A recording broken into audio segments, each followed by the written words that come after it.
kena sihir. Yang pertama, sering kali mimpi buruk. Dan mimpi buruk ini paling sering melihat binatang, ya, atau melihat kuburan, ya, yang membuat dia ketakutan dalam mimpinya. Dia sehingga mengigau, lalu membunyikan giginya, gitu kan? Atau kadang-kadang dia menyerang seseorang yang berusaha untuk membangunkannya. Gelisah, tidak bisa tidur kalau malam, maka ini ciri khas, gitu kan? Terutama kalau melihat binatang-binatang yang memang merupakan simbol syaitan, seperti cecak, ya, seperti ular. Ini semua adalah simbol syaitan, anjing, ya. Sebagaimana Nabi SAW menjelaskan masalah itu, ya. Maka keliru pemahaman kita di Indonesia yang mengatakan kalau lihat ular mau menikah. Nah, ini harus dilawan, ini dari syaitan, kan itu. Katanya kalau lihat ular mau menikah, gitu kan. Ini tidak benar. Kalau nenek-nenek 90 tahun lihat ular, bagaimana? Nah. Ini kadang-kadang ularnya macam-macam. Ada ular yang dilihat hitam, ya. Umumnya itu selalu warna-warna gelap, hitam, berusaha menyerangnya, menakut-nakutinya, melilit tubuhnya. Ini yang pertama, sering mimpi.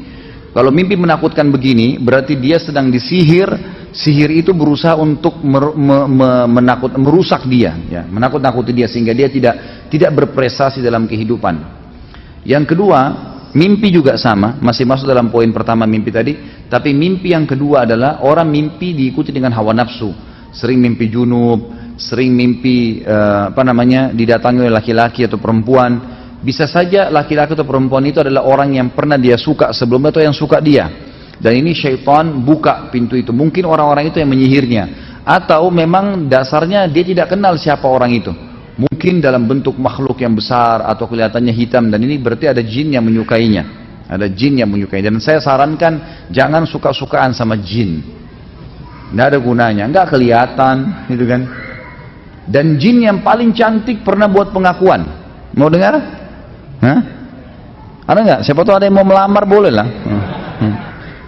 Ada seorang syekh di Madinah, saya dengar kaset beliau. Semoga Allah ampuni saya kalau saya keliru, tapi saya ingatnya untuk sama saya pernah dengar itu. Jadi beliau kalau ruqyah, murid-muridnya rekam di kaset. Zaman dulu masih ada kaset-kaset gitu, pakai kaset. Lalu sempat ditanya, kamu ini siapa? Dia bilang, saya jin perempuan. Dan saya jin yang paling cantik.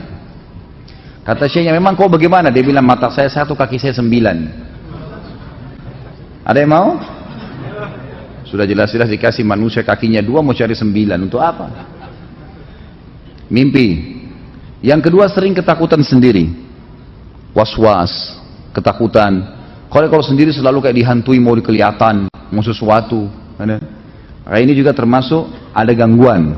Nah, ini harus diruqyah, gitu kan?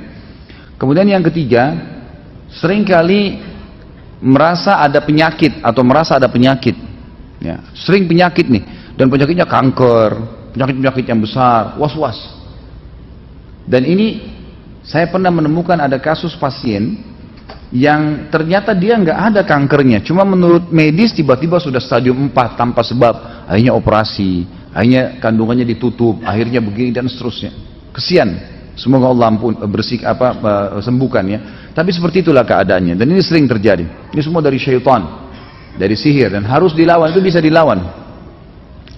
Kemudian juga termasuk di sini orang yang indikasi kena sihir itu orang yang pernah diukir-ukir badannya dengan istilah raja-raja, ukiran-ukiran. Mungkin pesannya supaya rumah tangganya langgeng, supaya setiap orang lihat dia suka, dan seterusnya, dan seterusnya.